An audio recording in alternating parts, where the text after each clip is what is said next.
Welcome to VHS Sisters, a nostalgic movie podcast with two actual real-life sisters. I'm Melanie. And I'm Seisha. Get into some comfy clothes, grab your favorite beverage, and come hang out with us as I force my little sister to watch all the movies she missed growing up. Melanie, I want you to tell the listeners who you are today. So I was saying to Seisha that every day we are all different sisters of the March sisters. Today I am Beth, as I am slightly under the weather in the sense of, womanhood. And I'm ready for a cozy time. And this film came at a perfect time as we are now experiencing our weather patterns or whatever coming through the Midwest at this time. It's cold, it's snowy. And I was like, okay, let me watch this rendition of Little Women, which I've never seen before. And boy, oh boy, it felt like the perfect winter film for me to watch yesterday. Wow. So wait, let's back up a little bit before we get too into it. Yeah, I think everyone's like in Beth mode. It's like full Beth season right now. It is Beth season. Everyone has COVID, tuberculosis, scarlet fever, measles. Yeah, no one's vaccinating. And measles, mumps, rubella. We're all going back to the 1860s when they were just like, we don't know what's wrong with you. We're just going to bleed you. And you'll probably die. And it's fine, because what do you have to look forward to but a whole life of servitude and drudgery? Hi, welcome to VHS Sisters, our feminist podcast about our woke podcast about women's stuff and women's things and lady things. Sorry, you don't feel well today. Oh, it's okay. I'm turn the heat up a little higher. I can rest my hands on the register and feel the warmth like a hot potato coming out of the oven. That sounds nice. Yeah, this is a very cozy movie for sure. And I waited on this one for a long time. I'm like, this is kind of fully Christmas. And it's after Thanksgiving now. Like, we're ready. We're ready to rip. We're ready to go full Christmas. It's festive time. And the opening of this particular version of Little Women, by the way, you said this particular version. Have you seen any other adaptations? And first of all, have you ever read the book Little Women? So I don't think I've read the entire book, but I remember reading like excerpts from like different classes in school, kind of like the check your understanding and so on and so forth, or like covering literature from the 1800s or something of that nature. Maybe like a local library program that I would attend as a kid. Like there would be all different types of themes and like working our way through history, things like that. So I'm familiar, but I've never read the book fully. I was going to say that is a very long way of you saying no. No, yeah. You've never read the book. That's fine. I'm always in interview mode where I'm like, let me make this the longest answer as possible. No, you can just say, that's fine. I love that we do get into it and ramble, but you can just straight up say no. No. Yeah, that's fine. You're not, I read this. I read a lot as a kid and I read novels. Maybe that was the thing. Like I definitely wanted to be a good reader, and I was a good reader from a young age. There were definitely some books like this that were written in the 1800s that were I would say challenging for me. This book is kind of challenging in a lot of ways, but I definitely read it. I feel like this particular adaptation of Little Women had a lot to do with me being interested in finishing the book. Have you seen any of the other movies, specifically the 2019, the 1949, like the 1930s version? Any of it? I've seen the 2019 version. Oh, you have? Okay. All right. I wasn't sure. I think there was like a PBS version too, I'm sure, that I've seen before. Yeah, there was like a made for TV series. There was a manga. there are so many, it's been remade like dozens of times. I will say that this particular, we're talking about the 1994 version of Little Women, which was directed by Gillian Armstrong. This came about at like a very important time for me. So like the early 90s. And I feel like every version of Little Women that's come out. So again, you have this like origin text that was written by a woman of the 1860s. So it's like a very specific viewpoint. And then like every single movie that's been made kind of also reflects the time, because the book itself is not like, I want this to not turn into like a full on English class. It's like me breaking down the text. I also don't want to talk about like the 2019 movie too much, but like you tell me, what were your feelings about that adaptation? Because this podcast is really about you and your feelings and what you're going through. I'll be honest, now that I've seen this 1994 version, the 2019 version could never. Yes. Yes, I've done my job. It's not as good. I understand that, like, I think Emma Watson was in it, right? So it's like the draw of seeing her in a film is kind of what took me there in the first place. Yeah, that was the last, sorry to cut you off, but that was last movie she's ever done up till now, 2025. She has not been in a movie since then. Listen, she don't need to work. She don't need to work. She's got that Harry Potter money. She can just rich. Chill. She rich. Yeah, she be chilling. Yeah, So now that you've seen both, you can sort of, I mean, the 2019 version, I don't want this to become a Sasha Bags on the 2019 version. I know we have a lot of Greta Gerwig stands out there. I know there are people who are so horny for Timothée Chalamet. No. Yeah, I think, and see, that's the thing. I think like, all differences aside, and we're talking about like screenplay, narrative, the flashbacks versus the linear storytelling, the casting, like all these different, the costuming, don't even get me started on the differences in the costuming, because I will go on a full 60-minute rant on how bad the costumes in the 2019 version are and how incorrect they are and how they don't make sense. But I feel like going back to the whole Timothée thing, it just, I think it simply comes down to the fact, are you a Christian Bale girl or are you a Timothée girl? Yeah, I'm a Christian Bale girl. And also with the Timothée version, it made it easier for like him and Joe to like just stay platonic.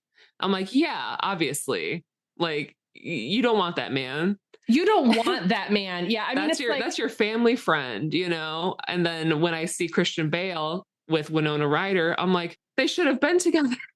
Oh, yeah. No, it's like, it's messed up. It's so interesting. So yeah, that's your background with it. You never read the book. You did see the 2019 version, which now that you've seen this, like you can see it for, forever. you can see it for what it is. Yeah, it comes down to the fact, like, are you a Timothée girl or a Christian Bale girl? We'll get into the whole Mr. Bear thing in a minute, because watching, like, this was my train of thought. Rewatching this as a woman in her mid 40s, as opposed to seeing it when I was a teen, I've seen like the shift happen. And we're going to talk about like a little bit why Louisa May Alcott wrote that whole thing. It's there's so much to talk about. I don't want to like get ahead of myself here, but yeah, in terms of like my lore with this, like, as I told you, I read the book at a young age, and like this movie in 1994 came out in like a perfect time. Like I had just turned 14. I was like ready to go and like figure out like who I was as a person. And I feel like I just want to start, like, my main thing with this is that Winona Ryder as Jo March is such an iconic performance for me. And it was so important for me to see as a teen, because she was like already an actress that I super like related to. I loved like her style. She was sort of like an outsider, even though she was like in Hollywood. She was like a cool girl, kind of a goth girl. And she plays Jo sort of like, I feel like other adaptations of Little Women have really stressed how tomboyish that Jo is, and while we're on the subject, let's talk like, has there ever been a more queer coded character who they don't fully come out and say like she is bisexual or she is like, she's just like not a straight woman. Like I don't know if you saw that. You tell me what you think of that. I don't know, because it's like, I didn't really see her with like any other women besides her sisters and her family, you know? So it's like, I didn't really see her interact with anyone that would make me think that way. But maybe like if she had went to the ball that Meg had went to or something and was like interacting with the girls there or something and like really liked one who was reading, then maybe I would make that. But I think that she definitely loves, like, I love how the girls are, you know, playing as men in the attic. Yes. And like really like, because, you know, it's just them and they're playing make believe and they're, you know, their dad's been away in the war and like they are basically like the men and the women of the house, you know, it's all you have. So it's like, why not, you know, lean into playing these masculine roles? It's fun, you know, because you have your sisters, everyone's got a top hat, you know, and it's just like playing with dad's clothes, kind of feeling like there's a presence in the house. And it was just so cute and fun. Like that's how play is, you know, for kids. There's no rules. So you don't see like playing as men as like essentially queer or straight or whatever, like No, cosplaying as a boy. Yeah, I think that's an interesting point. I feel like there are versions, you know, sometimes in this, I mean, she definitely talks about like, oh, if only I were a boy, I could go to war. Oh, if only I could, you know, do this. You know, there's a lot of ways. It's like I got to do something with my rage, which I feel on a deep level. Right. And like I said before, I feel like the different adaptations of Little Women really like reflect the time. And in like the 1930s and the 1940s version, if you ever watch them, the earlier versions, they really emphasize like what a like energetic tomboy she is. And the way that Winona Ryder plays Jo, she's sort of like a nerdy theater kid. She's very like intellectually restless. She's always writing. She's coming up with stories. And her whole thing is like, if I were born a man, I could do this, this, this, and this. And so, and like in earlier incarnations, it was all about her rejecting her gender. She's like, I'm not like other girls, you know, she was always that kind of character. Winona Ryder doesn't play her like that. It's very much like, I'm just like, I'm kind of stuck in this female body and I want to do stuff that I'm not allowed to do because I was born in the wrong time. And that's something too, like, I don't want to get too into the history of Louisa May Alcott and the way that the book was written and her family, like just to like do the short version. This is like a self-insert, like the writer is Jo is the writer. She wrote about her family. The author had 3 sisters, one of whom died, and she wrote a story about them. And her parents were like, not to overuse this word too much, they were like, quote unquote, woke. They were transcendentalists, which I don't know if you know anything about that whole, if you had to read Walden in high school, do you know, like Henry David Thoreau and Emerson and all that stuff. So they were like, yeah, God isn't in church. God's like, go out and look at a tree. God's like, go look at the pond and think about your life. Great. Right. Which is like, I'm like, how did we grow up believing in that? Like, I feel like we're both kind of like that. But yeah, the transcendentalists were like early abolitionists. They were against slavery and they kind of touch on it in this movie. So like, yeah, this movie was written in the 90s. It had such a hard time getting off the ground studio wise because the execs in Hollywood were, and this is not a made up story. They were like, nobody wants to see a movie with all women, period. No one wants to see it. It's not going to do well. And the only reason that this got made is because Winona Ryder said that she would do this movie. So just like another movie that we featured, Francis Ford Coppola, Bram Stoker's Dracula, it got off the ground because of Winona Ryder. So I just want to go out the gate and be like, I love her.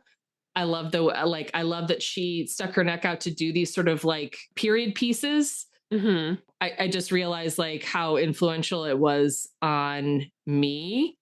And yeah, I just want to like, what were like the vibes that you were getting from the beginning, like this general feelings and like, how did you like it from the get? I loved it. I like 10 minutes in, I already was like, this is my new favorite movie. Like, there's just something about it that's like, everyone's like playing their characters in such a way that they're all so charming and they all have like just the little quips and like ways that they speak and ways that they interact with each other. Like whoever was like doing the set design and whoever was like directing like movement, things like that. Like it was just so well done. And I'm not sure if like all of these actors have sisters, you know, but they really were able to capture like what it feels like to have a sister, you know, your intimate like closeness with each other. You share a lot of details. Sometimes you share a room, you know, you share a bed, you share clothing, like everything. And then also when you have multiple age groups, I mean, they're all pretty close in age, but it's like the older ones taking care of the younger ones. It's that whole dynamic of like when mom steps out, you know, who's in charge? You need to teach your sister, like we're taking her out of school because her teacher's clearly messed up, which was like such a great part of that movie that I really enjoy, that the mom took a stand against the violence that was like just so normalized in schools and was able to like recognize that her daughter is capable of learning with the help of her sisters. Yeah. And yeah, I was like, okay, this is great. Like this is star-studded. Yeah. Let's just possibly the most star-studded cast. I will say, like, I've seen this movie multiple times over the years, and this time I don't care how many times I've seen it. In the first 10 minutes, like you said, they're all sitting around the fire reading the letter from Papa, and I'm crying. I'm crying because it's just like seeing Susan Sarandon. I was thinking about this too. I'm like, we just watched Rocky Horror. You saw her in basically like her debut, and here she is years later being a maternal figure. I cannot, like, she's such a good Marmee. She is like, because usually she's played as a very like serene, I don't know. She's just like a peaceful, loving mother. And when this movie was made, again, the early 90s, they give it like this 90s girl power kind of flair to it, but it's not like preachy. And the things that she says, I wrote down quotes. You inspired me with Quote Corner, because I was like, Marmee fucking drops some bombs. And it's like, she's teaching these girls. And I was just like, oh my God, like if I were a mother, this is what I would want to do. But the way she 100% is so not corny. She's just like, I really wish, you know, like there's that one moment when like Meg is out here trying to hoe herself up at the rich girl's party. Yeah. And she's just like, I really wish that you didn't just value how attractive you were, because I really wish you would focus on your character, because that's what I value about you. And I was just like, exactly. She's like, that fades with time, but what will stand is like your constitution and how you feel about yourself. It's like, thanks, Mom. I know. I mean, like this movie reparents me every time I watch it. And I was just like, yeah, I think I cried like 6 times. And I've like, like Susan Sarandon is so good. She's so natural. It's such like a good performance. Like, yeah, like you said, the ensemble work, everyone has like a different relationship within the siblings. And then also like, yeah, her relationship with each girl. Like you see Marmee hanging out with the character of Meg by the fire. It's like the older sister, like, okay, I'm helping you. And then nobody knows what to do with Jo, because she's such a hot temper and she's so like reactive. Yeah. And she's got that Aries energy. You think she's got that? You think Jo's got that Aries energy? Yeah. so wait, did you relate? So since we're talking about all the sisters, like who were you like?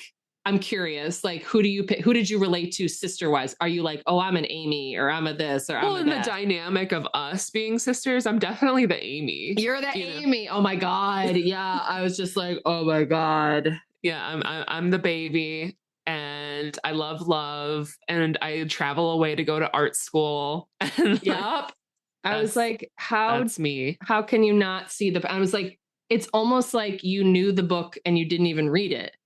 Yeah. This is like the template. And she's like, it's so funny because in every other version that I've seen anyway, Amy is usually played by the same actress, but it's really tricky because the part of Amy is the youngest. She starts out 12, I think. And then she has to go up to like 16 or 17. Yeah. I was kind of wondering if they were going to there was that, I forget that movie. And I think Ethan Hawke was in it, but it was like Boyhood or something, or right. Yes, exactly. Got it over like 20 years. Yes. And it's like, I was like, are they going to do a time jump and Kirsten Dunst is older? I was like, oh, I'm so excited. I know. And that's the part for me. Cause like the book itself, to go back to the book, was written in 2 parts. Yeah. So it was basically like, you know, the childhood. And then like, I think the second part kicks off, it was all combined eventually to one book, but the way it was released, it was like, okay, everybody got to know them all as kids. And then it starts off in the second part, like, and I think you feel that shift in the movie too. It's like, okay, now Meg gets married. And now all of a sudden, instead of Kirsten Dunst, we have Samantha Mathis. And that's like the part of the movie. I was just like, it always feels like, I know a lot of people like her, but she just kind of feels like a flop to me. She does. I wish she matched more of Kirsten Dunst's characterization of Amy, because she was more spunky and she had a lot of like life behind the eyes, very playful as the younger sister, you know, getting into trouble. I know obviously as she gets older, like she's more focused on pursuing art. And, you know, so it's something where obviously there's a shift in personality, but I was like hoping that she was still going to be a little more like bubbly with her voice. And no, it didn't quite fit, but I understand that, like, you know, she is needing to be a lot older. And what are you going to put her on stilts and dub her voice or something? Like, it's not going to work. Yeah, let's also give a shout out to Kirsten. I mean, just in general, like one of my faves in all things, and just going, this was like her first thing she did. And I remember that I know a lot of trivia about this movie, by the way, so forgive me, indulge me. I think Natalie Portman auditioned, baby Natalie Portman, and baby Thora Birch from Ghost World and American Beauty. Yeah, all these young actresses, and they had Kirsten Dunst do it, and they were just like, that's our Amy. Amy is always portrayed, I think, as a little bit of a villain, because she eventually like steals like her sister's old boyfriend in a way. Yeah. And she kind of like takes over the role of reading to, is this like a great aunt March essentially? It's Aunt March. So that's like the father's aunt. It's like it's like a great aunt. And I love the character of Aunt March. I think they do a pretty good job with it in this movie. But yeah, it's like the old rich aunt that you don't want to like ask for stuff because she's like MAGA. And you're just like, you're like, oh, we have to like, like, we're poor. We need to like ask for a check to like get something. But like, I don't want to deal with her. Right. So yeah, I just think of it kind of like that. But yeah, she's basically like, she's hired a family member to care for her, because she herself is a widow and has no kids, and she's in this big house by herself. So, but yeah, you were saying that like Amy takes over that role because well, Joe goes away, or Joe's that's when she goes to New York, right? I'm assuming, or and I feel like we're getting ahead of ourselves a little bit, but like she, you know, eventually Joe goes off to pursue her liberty, and then Amy ends up the home companion for the old mean aunt. And it's like when that happens in the movie, Samantha Mathis just comes across as like a little flat to me. To bring up the 2019 remake again, I think that is the part that is the most successful, because it is a little ridiculous that Florence Pugh, who plays Amy in that movie, she's playing a 12-year-old. So it's a little silly. Yeah. But when she gets older and she falls in love with Laurie, it feels more justified. And it's way less creepy, because that's the one part too. I was like that one scene of Amy and Laurie in the carriage together when Beth is sick, and she's just like, I hope somebody kisses me one day. And Laurie, you know, played by Christian Bale, is like, I'll kiss you. I was like, she is literally 12. He's like, I'll kiss you before you die. Yeah. And I know and there's like a sweetness to that moment. And I remember like as a kid being like, oh, I like that. And he's really hot, you know, but I was just as an adult, I'm like, yeah, he's just appeasing her, you know. Yeah. And also just like, her, like, you know, teen Christian Bale and baby Kirsten Dunst. I'm like, this is a little, I don't know, but I understand like they have to like show that they're going to eventually end up together. So you're saying that you related to Amy. Yeah. I'm assuming obviously you're a Joe. You're assuming? Like what I mean, what do you feel? I feel, I mean, definitely, I don't know, I can't really overstate like how important Jo March as like a literary character is for me. Yeah, no, especially again, this portrayal of it in this movie. She's like a writer. She's really intellectually restless. She's very physically awkward and socially awkward. And I definitely related to that. I also see myself as like a little bit of Meg too, just from like the eldest. And Meg has always been sort of portrayed as like, she's the most beautiful, right? You know, like on paper, she's like supposed to be like the great beauty of the family. I don't think I feel like that, but I feel like there's almost like this, you know, with the role of an eldest daughter, you just sort of naturally have that sort of the need to like keep everything together, to like uphold values in a way, even if you feel like a little bit more rebellious. Sure. I don't think I relate. Like, I mean, Meg is the one for me has the most boring end, like even compared to Beth, who dies. Yeah, it's like you have the trad wife sister, the hot trad wife sister. You have, you know, I'm just gonna say the wild spinster. Well, not spinster. She's like neurodivergent, and I'm just gonna say she comes across. She like Jo Reeds is very queer to me. She, even though we don't see her interact with any other women, like her saying to like a very hot boy that she's not interested and could never be interested, and then ends up with like an older guy who's her intellectual equal. I'm like, here's the thing about Jo. You just couldn't be gay back then.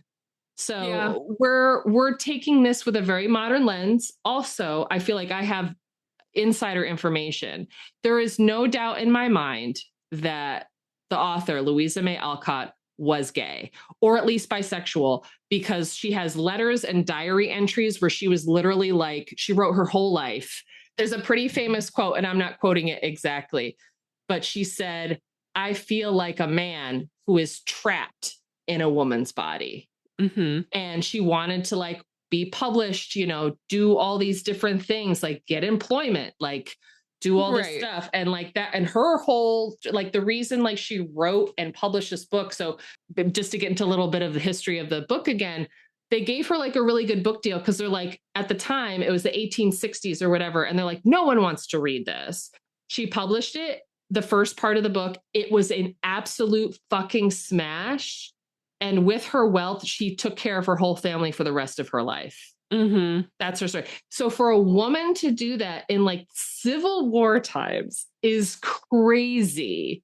Yeah. And yeah, I just feel like going back to like, I don't want this to be like a whole, you know, speculative thing about like the character Jo, but Jo be different. Okay. However you want to say it. She's just different from the rest of her family. She feels like she doesn't fit in. And then speaking of not fitting in, we have the autistic sister who ends up dying. Yeah. Beth. I feel like, Bethy. and again, like this would have been like a time when they didn't have a diagnosis for this, but like Beth was definitely special needs. She couldn't like go out. She was labeled as like, in quotes, shy.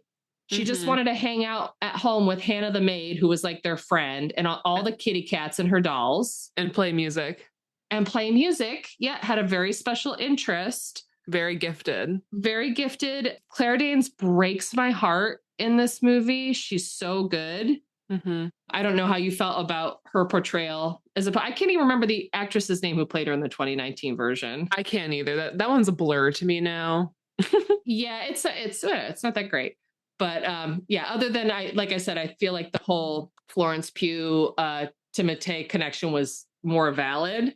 It was, they had more of a dynamic for sure. Yeah, they had way more chemistry. But yeah, Claire Danes as Beth, for me, knocks it out of the park, makes me cry. That death scene, I was just like sobbing. Yeah. And I was just like, now I get to be brave, you know? Yeah. Like, oh. I was just like, oh my God. And it still gets me. And it was so funny because I was talking about this with Ryan last night. I was remembering when I was a kid, I was like, so what did Beth die from? Like, what was her whole deal? Because like she gets scarlet fever from taking care of those ratty ass German kids next door. Oh, I know. She was doing the most for these Germans. Right. And it's like she wanted to be a caretaker. I'm like, no, now you got COVID from that kid. Yeah. It's all over. Gross. Yeah. She just like gets handed this like swollen baby. Yeah. So it's like, pisses me off. Out of my hands. Yeah. Like, I don't know. Throw that baby in the street. Okay. Well, it dies, right? Like the two of them die, like the other baby like that. They both die. The Germans were saying like to her in German, being like, where is your mother? Wo ist deine Mutter? Like, yeah, they want, you know, bring the one who's responsible here because she can help us out. And if only mom was home and not traveling to visit her wounded husband, like maybe Beth would have not gotten sick, or like, I don't know. Maybe still because she went over there, but maybe the mom would have had more sense and be like, you didn't have this as a kid, like stay home, which is what they did with Amy. They sent her away when Beth was sick because they were like, we're not dealing with two of these people, like, yeah, it's interesting. Getting ill. You get a little sneak peek into like what the medicine was like back then. Right. And it seems like I do love in this version that Marmee seems to have like homeopathic knowledge that no one else does. Like she's a mother, she's a healer. So it's like when her husband is wounded, you got to get on the train to DC and you go take care of him because you know you can do a better job. Yeah, they were like packing their own bandages and stuff. Like they were ripping cloth apart for her to bring down there because it's like she's gonna fix them up. Well, yeah. And that's the thing too. It's like cotton, first of all, cotton, here's me getting into history again. Cotton up north would have been very like special and rare because cotton was a trade in the South. Right. They were fighting with. Cotton did not come north. Right. Interesting point. In the 2019 movie, they're wearing mostly cotton dresses, which is historically inaccurate, baby. That ain't right. That ain't right. You want to talk about fashion history? I will go off on that for the next 60 minutes. Yeah. No, they wouldn't. I mean, they touch on it in the 94 movie. It's incredibly, quote unquote woke. She talks about not wearing silk because they use slave children. And like, I had this whole conversation with Ryan about how fashion is inherently political and women who could not go to art school and could not express themselves and go to art school like men could, or like go to become a writer or anything like that. Yeah. You express yourself through your fashion, and fashion itself is an art form. It's so important. And like where you get the materials from and how it's sourced and all this stuff. Like, yeah, I'm like, this movie like pops off so much shit for me. And I was like, yeah, so Marmee had to rip up all this cotton, which like, that's all they used cotton for was bandages because you had to. Yeah, because it's clean and everything. And like, it's easier to absorb and yeah. Right. Yeah. No. And I was like, yeah, so Marmee has these magical healing powers. Like even like rich guy neighbor, Laurie's grandfather brings over his doctor when Beth is sick, and the doctor's like, best I can do is bleed you. And I was like, what? He's like, but that'll put her under, Yeah, I was like, no. Marmee came home and instantly like put some herbs on her and started rubbing and, like, her massage feet. Her legs. Yeah, I was like, gotta bring the fever down. I was like, I can't handle this kind of like this level of like mom caring in a movie right now. I can't handle this right now.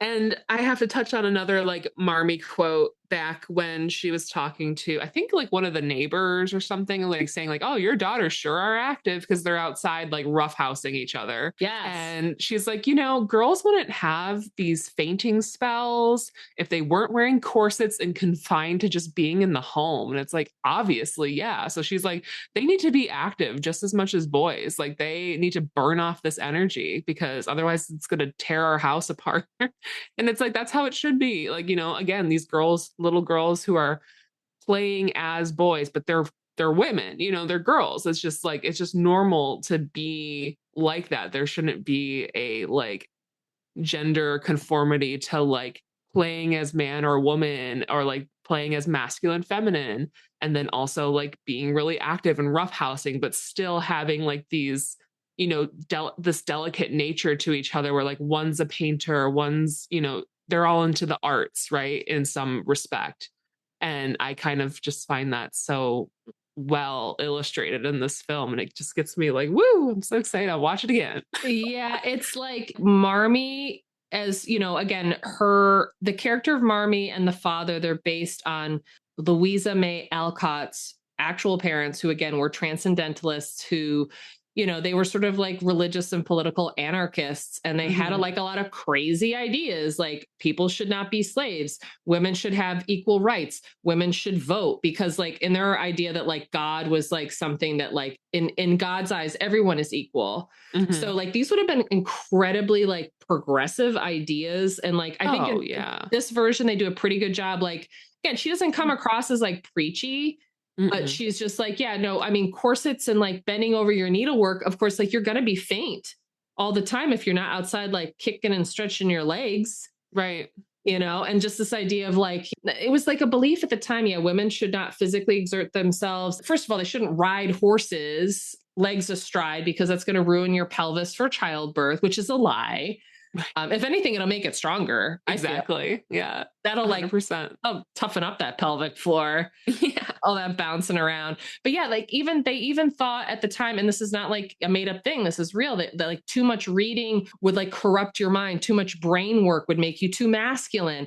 And it like ties into stuff that's even relevant today with like all this trad wife shit that's going down. It's like, oh, like be in your feminine, or like when I'm in my masculine, I speak like this. I'm like, this is all fucking propaganda and trash to me. Physical activity isn't gendered, you fuck. Right. Like go kick it. Yeah, people are like neither is writing or painting. Right. Yeah, absolutely. Yeah, no, it's like everybody has the right to, you don't just have to like work and breed and die, okay? Like you're human. Like making art is one of the most human things you can do. It is your right by just being alive to like create it, you know?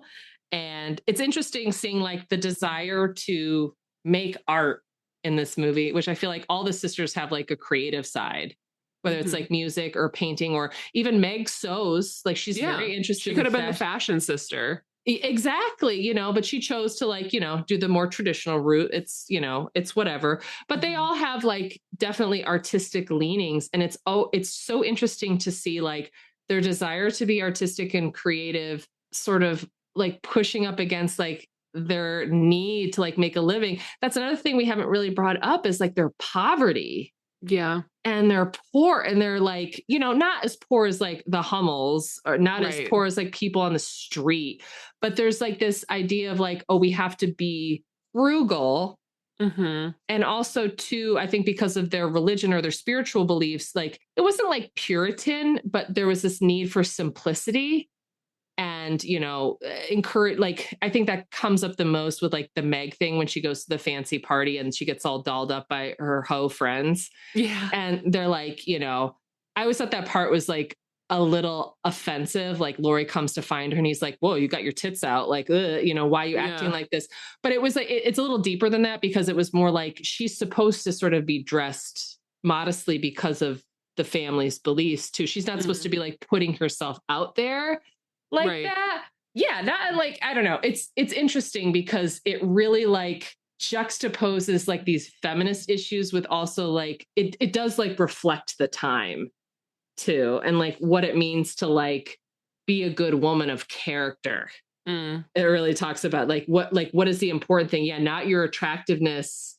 She's out here. Yeah, Meg's out here at the party drinking champagne. That's another thing too about the Transcendentalists. A lot of them were temperance people. They didn't believe in alcohol. Only for medicine, like medicinal purposes, which is what Jo says later. Yeah, she's like, I don't drink wine unless I'm sick. And he's the German man, Frederick, right? Or Friedrich Bear. Yeah, that's Friedrich. Yeah. He's like, just pretend you're sick. It's fine. Yeah, no, it's like it's it's funny with the whole Mr.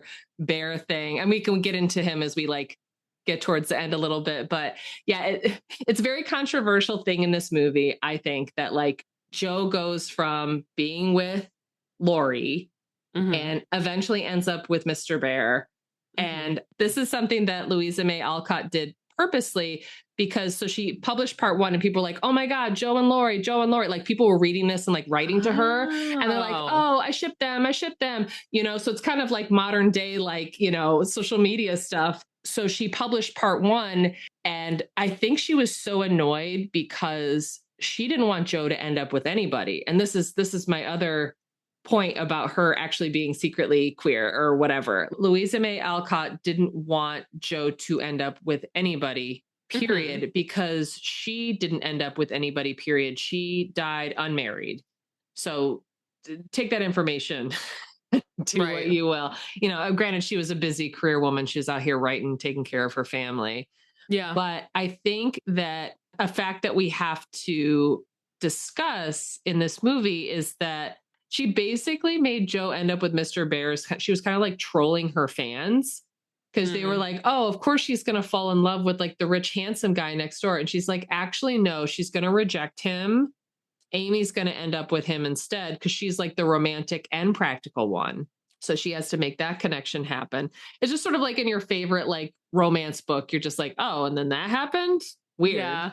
That's a crazy choice. So I feel like the character of Mr. Bear, it can come across as like, I just, since we're talking about this particular adaptation, I really like Gabriel Byrne. I like him more now at my age. I'm like, oh yeah, why wouldn't you?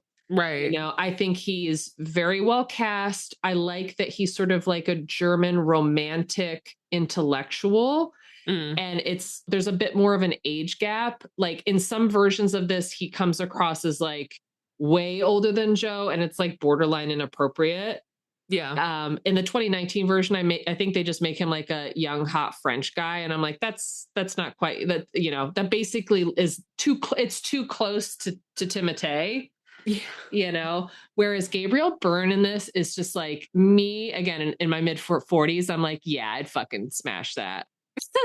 You're like, raw, next question. Raw, next question. Yeah. It's like, well, and I think it's funny too, because, you know, young kids compare these two most recent adaptations a lot. And they're like, yeah, the 2019 version, like Mr. Bear is so much hotter, blah, blah, blah. And I was like, I don't know, like Mr. Bear, like Friedrich, he respects Joe, first of all. That's the thing. Like when I was a kid, I was like, why wouldn't you just marry Lori? You could still like write books and be like a rich lady. And that's the whole thing. Like she doesn't want to be some like pampered wife. Right. And Lori's like, yeah, you can do your little scribblings if you want. Whereas Mr. Bear is like, he respects her as an intellectual. He loves the way she thinks, they have similar values, and he wants her to be better. Yeah. So he like, encourages her to write different things. Yeah. And I was just like, you know what? Yeah, smash. Next question. Yeah. Smash. Like he wants her to improve. And he's like, you know, at the time, like Gothic literature was really popular. And you can see she's like Joe is writing all of these stories for magazines under like male pseudonyms about like, there's sort of like lurid Victorian potboiler type adventure things. The kind of things that she writes for her and her sisters, like, oh, Rodrigo, you know, and then like the Lord will come, you know, she's basically like writing romantasy. Yeah. And he's like, girl, write what's in your heart, write about your family. Write that classic novel. Right. And I was just like, oh man, this is like really hitting me right now. Cause he wants an inspiration. Right. And then like, yeah, love doesn't have to be like, it's like kind of like what we talked about love when we were talking about Harry Met Sally. It's like, yeah, you want somebody who like, you know, accepts you for what you are and then also makes you want to be better as a person. I don't know. Like you level each other up, as the children would say. So yeah, what were your feelings about that? What were your feelings about Lori and Mr. Bear? That's what I want to know. I mean, obviously I thought Lori, he seemed like a perfect match for Joe, because I didn't think that he didn't take her unseriously. Like he was clearly in love with her and like, you know, just kind of saying like some of that stereotypical stuff, like, I'll let you win every argument. And like, you can still do what you want to do, but we'll do it together in London, you know, which is like, okay, you know, yeah. Again, hello, anyone, right? Looking for that passport marriage. But he's like, yeah, it's his grandfather, right? It's like, he wants me to study business and like learn the business, but I want to pursue music. It's like, he's playing like this, like rock band, like punk rock garage band in my head, you know, it's like, I'm just going to pursue my music now. He's definitely like, Lori gives Nepo baby vibes. He is very Nepo baby. Yeah, he doesn't. That's the thing. Like, he's artistic too, but like, I think this is like where the class consciousness comes in, because she's like, oh yeah, you're going to like art school. It's like your rich, like art school friends, right? You're just like, you don't really want it. Like, you haven't worked as hard as I do. And so I think like part of the rejection is her feeling that gap. And like, she knows that she's going to be expected to dress up fancy and go in society, which is why like Lori ends up going with Amy, I think, because Amy loves all that shit.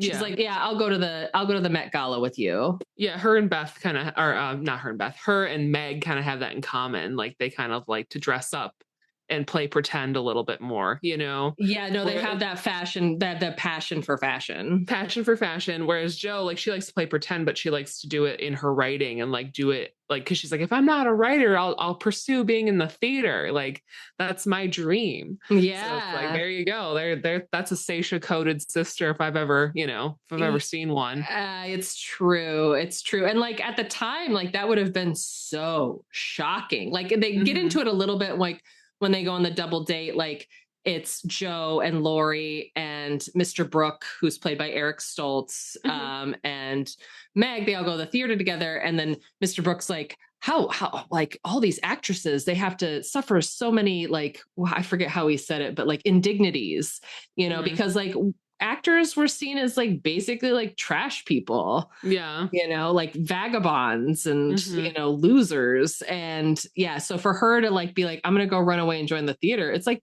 it's like you started OnlyFans or something. or go to the circus, either one. Go to clown college. Yeah, no, it would have been very like shocking at the time. So yeah, I love all that. I was going to say, I feel like Friedrich, I always want to say Friedrich, I liked his character too. So I'm not going to say like I'm anti Friedrich. I just thought that maybe Lori, you know, because they were such great friends, it's kind of like a good start, you know, as far as pursuing a relationship. But again, Jo, she wasn't seeing him that way, and that's totally fair.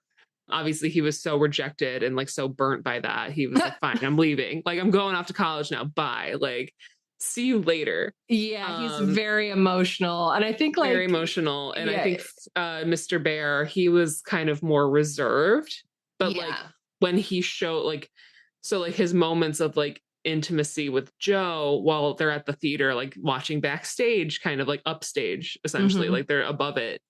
He is like translating the opera to her and, you know, really like leaning in and exposing his feelings to her and gives her a smooch, you know? Right. There's something about that. It's like, it's played so cool and so like nonchalant. Whereas I feel like Lori was a little more like boyish and expressive. Like, this is a man, you know? Yeah, he's mature for sure. But at the same time, like when she's staying at the boarding house and he's in there, you see him like on the ground playing with the children, like, you know, giving her an orange. So he still has that playfulness to him, much like a Lori. So it's kind of like he had the same qualities as Lori, but just like further into the future, but also without this nepotism that Lori was gifted with, you know, just being born into the family. So it's like he has so much more character and depth to him. And I think that's what really takes Jo. And I understand, obviously, like with Louisa May Alcott not wanting her to couple up with anyone, essentially. But I feel like for what she had written, it makes sense. And I'm not against it in any way, because it's just, and it's not to say that like all the sisters have to be married or anything, but it looks good, because at the end too, she's like, you know, we're gonna open a school in this large abandoned mansion that my great aunt left us, and we need a teacher, you know, like we need people to teach. And so, you know, she's like, come with me on this journey, and it all makes sense, you know, and it's nice. Yeah, and that turned into a sequel to Little Women called Little Men. I don't know if there's ever been like a film adaptation of it, but basically it's like opening the school and all the stories of like all the kids that go through. Oh, that's sweet. Yeah, it's like, you know, she really ends up like being of service. And it was like a reflection of what happened to the author in her real life. Her father had opened a school, and then after the school failed, because again, like he had all these crazy ideas, like, oh, people of color should go to school too, and women crazy. They shut it down. So it's like all that stuff that like Meg talks about with her rich friends. They're like, oh, right, didn't your dad have a school and it was shut down? Like, I like that, like Jo's the one who decides to like she can't follow her father like a son could, but she can continue his legacy in the sense that like, oh, he wanted to educate children, you know, in this new philosophy. So maybe I could do that too. So I do like that touch. And I think that like it makes more sense to have Friedrich Bär as a spouse, even though it's like, I don't know, like, who would you have picked? I'm going Lori. Okay, all right. Yeah, Melanie is like, girl, you crazy. I would have gone with this guy. Christian Bale is just so good looking. Like he really hit every branch on like you're gonna be hot tree on the way down. Like crooked teeth and all, just crooked a gorgeous teeth. Man. I always forget he's British. Yeah, I know, right? Like God, his American accent's really good. And I went through like around the time of this movie, like I remember seeing this and being like, I need to see everything that this guy has been in. So we talked about the movie Swing Kid, which you haven't seen yet, which is like very obscure. I watched like Empire of the Sun, which was like his first movie when he was like a little kid. He was like 12, like basically everything.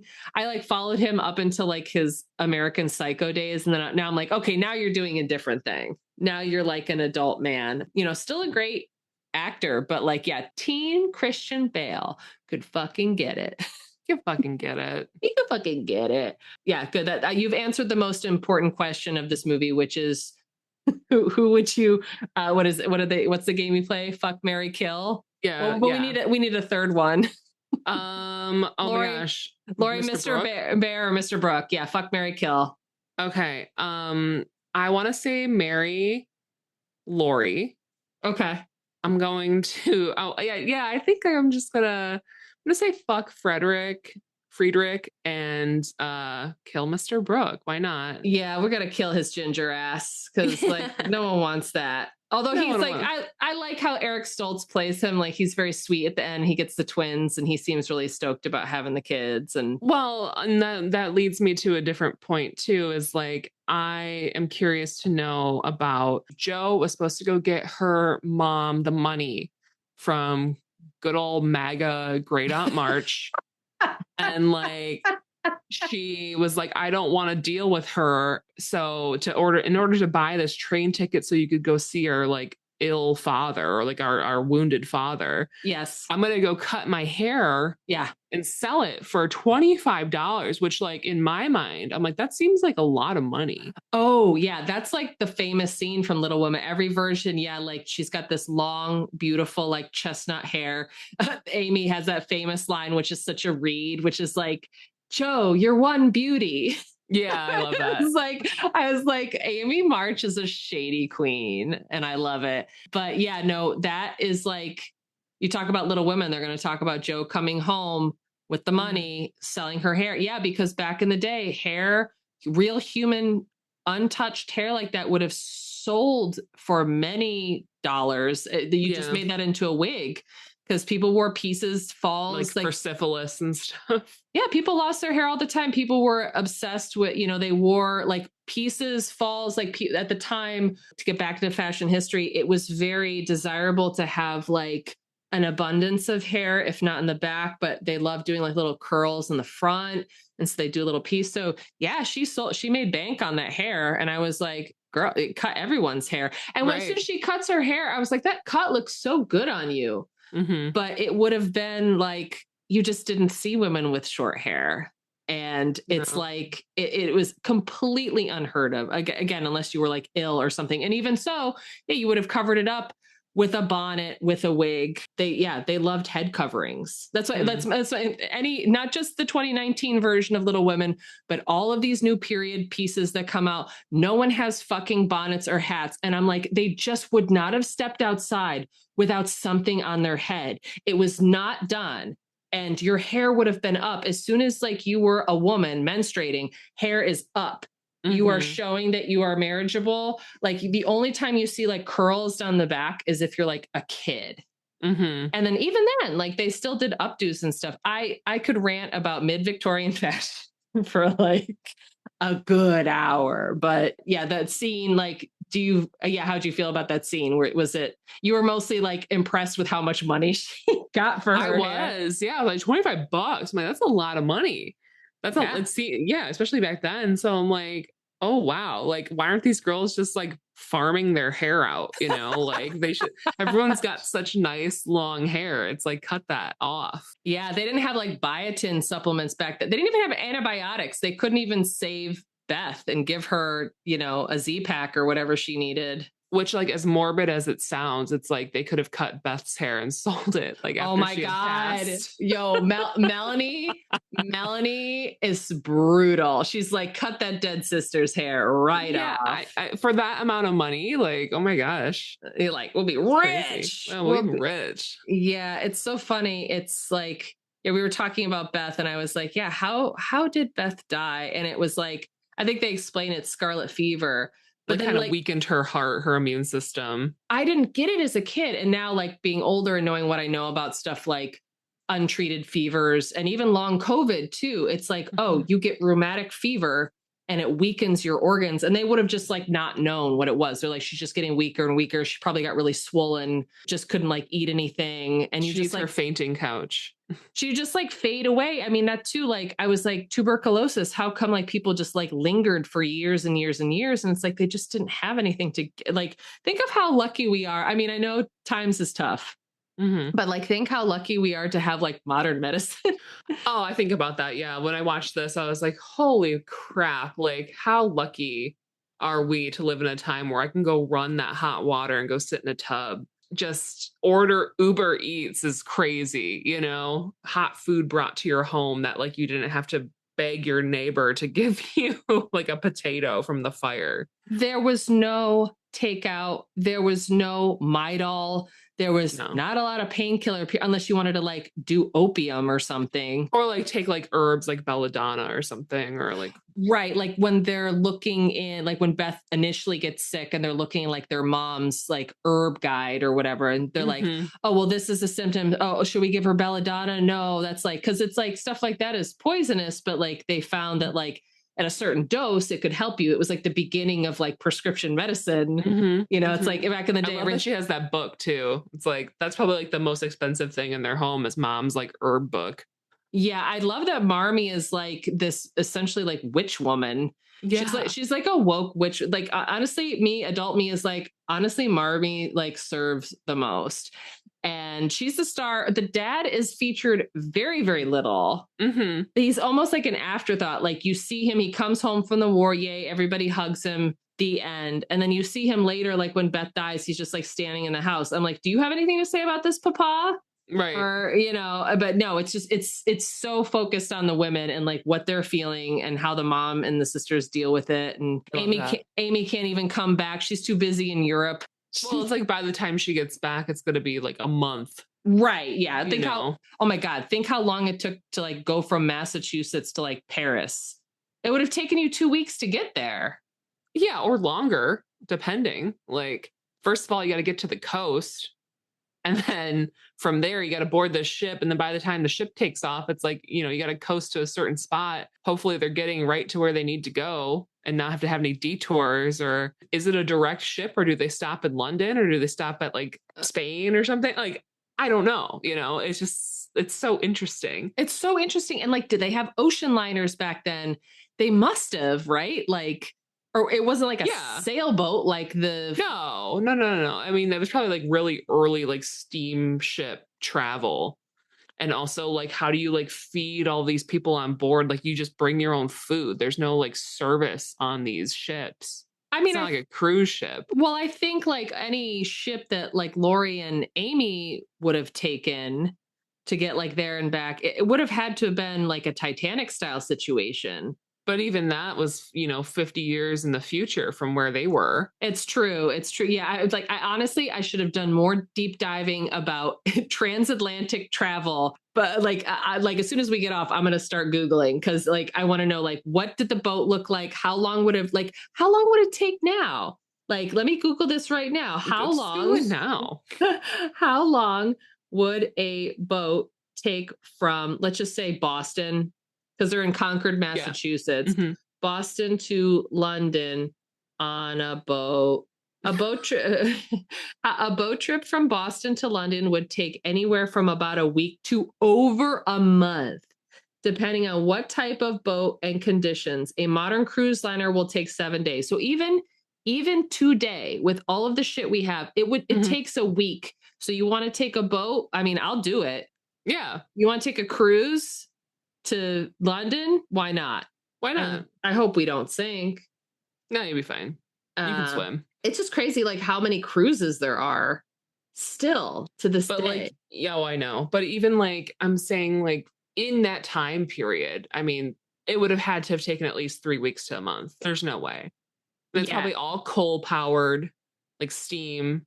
I don't even know. Yeah, I'm gonna have to figure. Yeah, I've already landed on an article that says liner transatlantic crossing times from 1833 to 1952.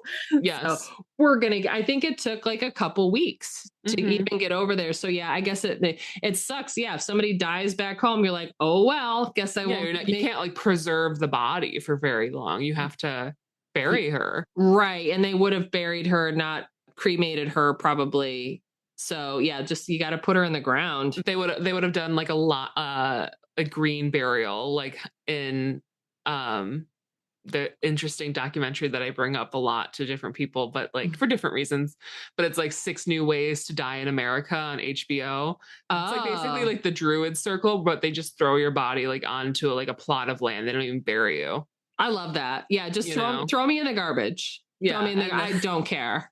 The other one that I really thought was fascinating, somewhat relevant because we're talking about sea travel, but it's like basically where they would take your cremated remains and mix that into concrete to create these structures to put in the ocean so habitats can like repopulate themselves. Basically like mimics like a coral reef.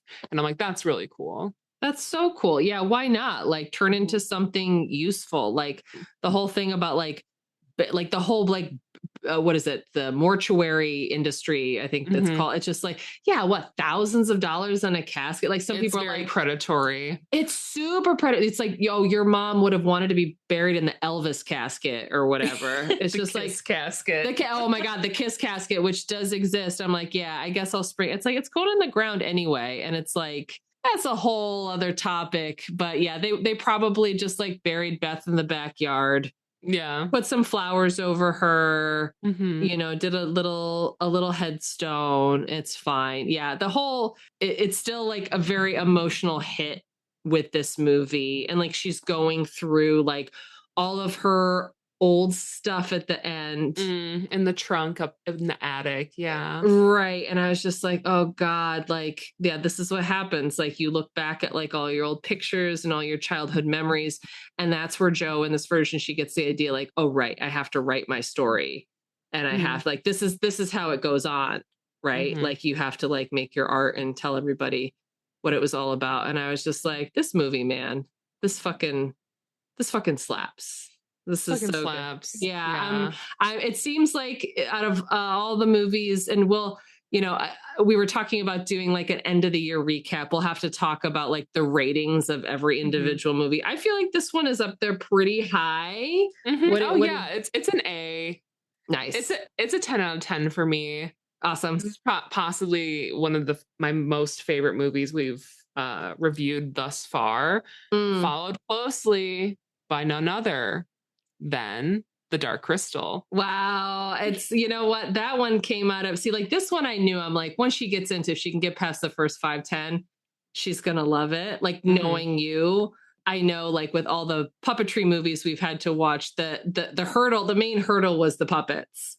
Yeah, a lot of the design really threw me. It was just so hard to embrace them, but I know what they need to be in order to bring like the characterization to the outside of the puppet. You know what I'm saying? It's not just how they act, it's how they look. Right. And, it all makes sense. It's not just like the movie itself, it's everything that goes into making it. And I think that's like my joy with this movie too, knowing how hard it was to make.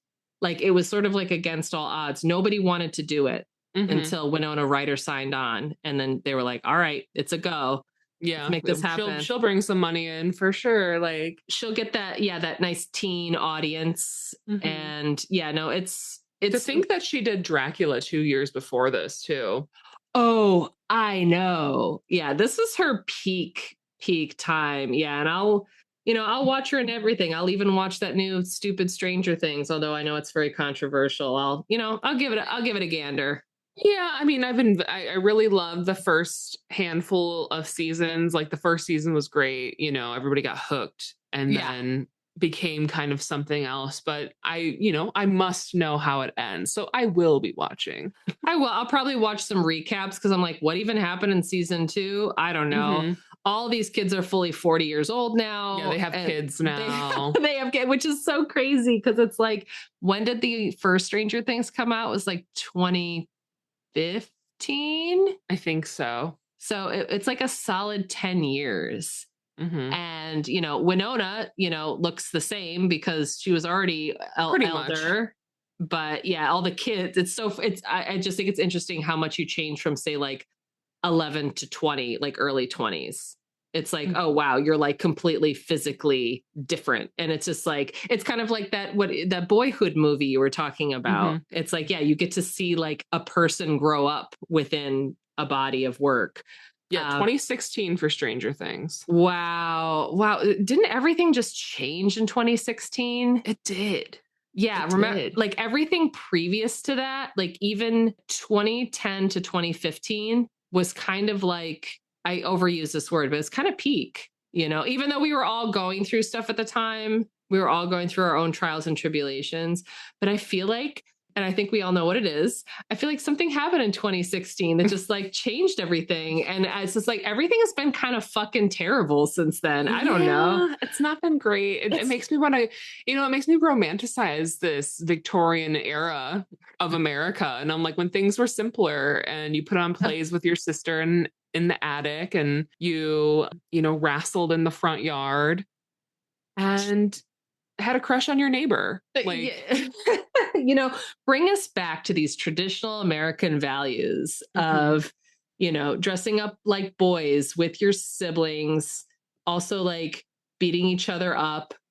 We didn't talk about the famous Joe Amy feud, which is like, where she burns her paper, her writings. Yeah. And she's like, I didn't do it. No one is hated more than Amy in that moment. 'Cause you're just like, bitch, that's out of bounds what you just did. Well, and it's funny because I was looking up clips online after watching it and just to see if anyone has, I guess maybe, not that we're the first, but I really didn't see a lot of people like having like open discussions about this movie. And I was like, oh, okay, let me look at these clips. And this might have been from the PBS one where in like 2017 or whatever, where it's like Amy's trying to apologize to Joe. And she comes up and she's like, I'm sorry, Joe. And she goes, see, I apologized to her. She didn't want to do, like, she was being real snarky.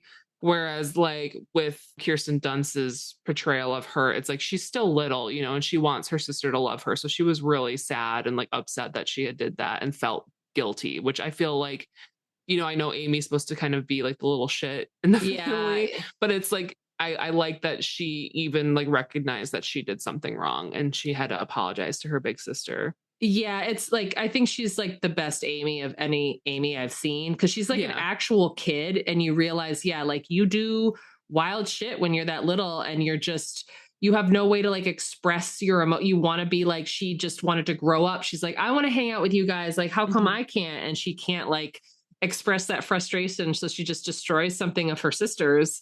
And like, it's like after the fact, she realizes like how badly she's fucked up. And they have like a full-on physical fight, which is, I think it's cool to see. It's like, oh yeah, sisters like really get into it. Like we didn't have like a big sibling family, but I feel like that happens more in like, I don't know. We would fight all the time. Yeah. But I don't know if I ever like physically struck you. Well, remember when you would always hold me down and like hold my hands like back behind my head and you're like, oh, say mercy, just like pinning me down on the ground. Oh yeah, I have this very vivid memory of this instance. So you were doing it to me where you had me down and you're like sitting on me so that I couldn't use my legs. And you're like, say mercy, say mercy. So I spit in your face and you got up and recoiled and we're all pissed off. And I just like ran out of there. I have blacked out this memory. I do not remember that at all. Wrestling rings a bell though, because we were both pretty physically strong. So I feel like wrestling, who's the strongest, Yeah, which is like, I don't see that with a lot of sister dynamics. Like everyone's usually trying to like out-femme each other. I'm like, no, we kicked each other's asses. Yeah. Yo, I picked my sister up and I threw her on the bed. Like you got to beat each other up. Like that's the point of being a sibling. Yeah, you have to make each other stronger through feats of physical strength. That's the way it goes. So, wow, we've really learned a lot. I'm glad you finally saw this. I hope you feel I feel so good. You feel cozy and sisterly, and I hope you feel Christmassy. I do. You're ready to sing Christmas carols by the piano. Marmee for president. Marmee for president. Honestly, Marmee she's a feminist icon, and it's excellent. Yeah. Any other thoughts? Another quick correlation too. It's like we don't obviously get a lot of airtime with the dad, as mentioned. Yeah. But you can see how each of these girls has a little bit of their mom in them as well. So it's like, how so? For at least for like Joe and Marmee, it's like where Joe's like, oh, I'm going to strangle this teacher after Amy comes home.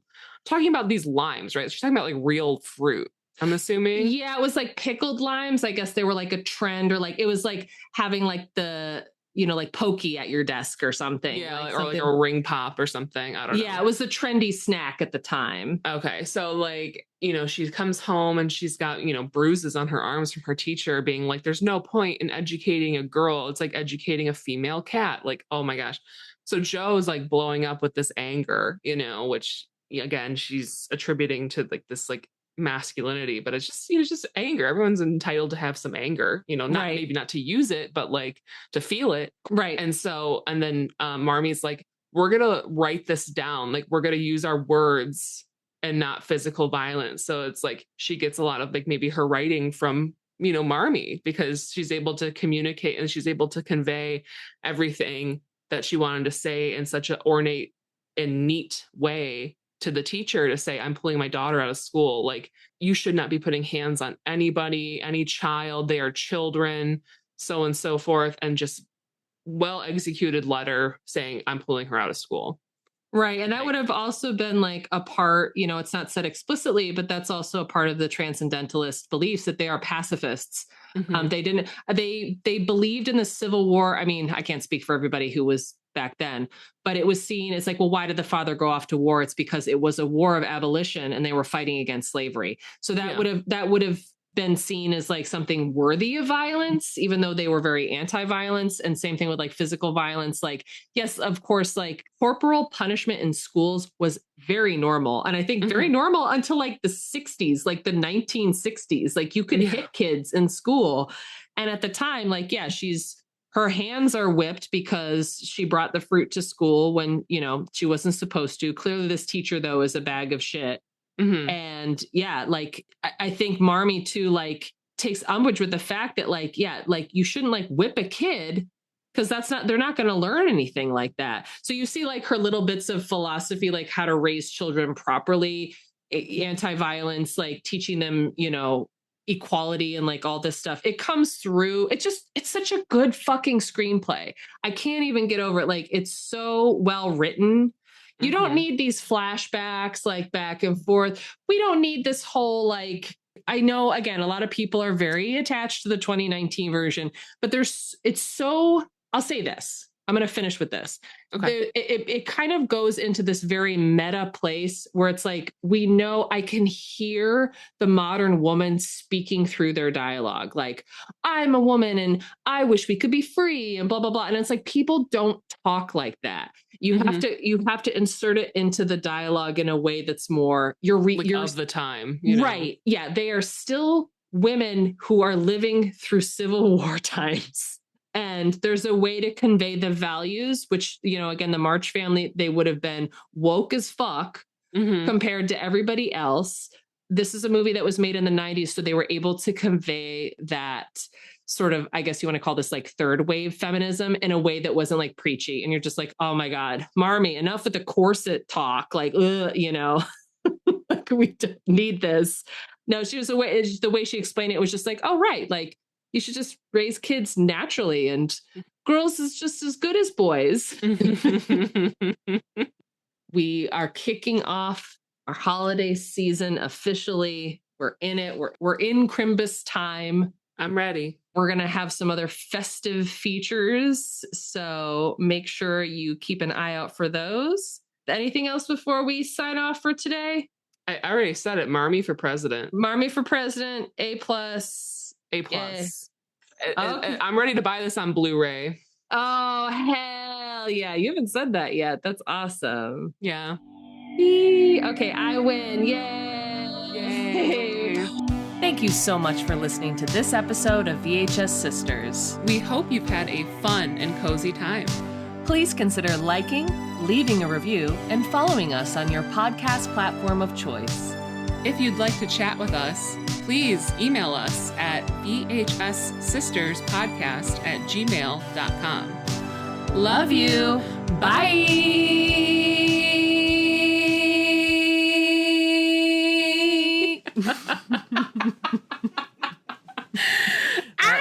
That's it.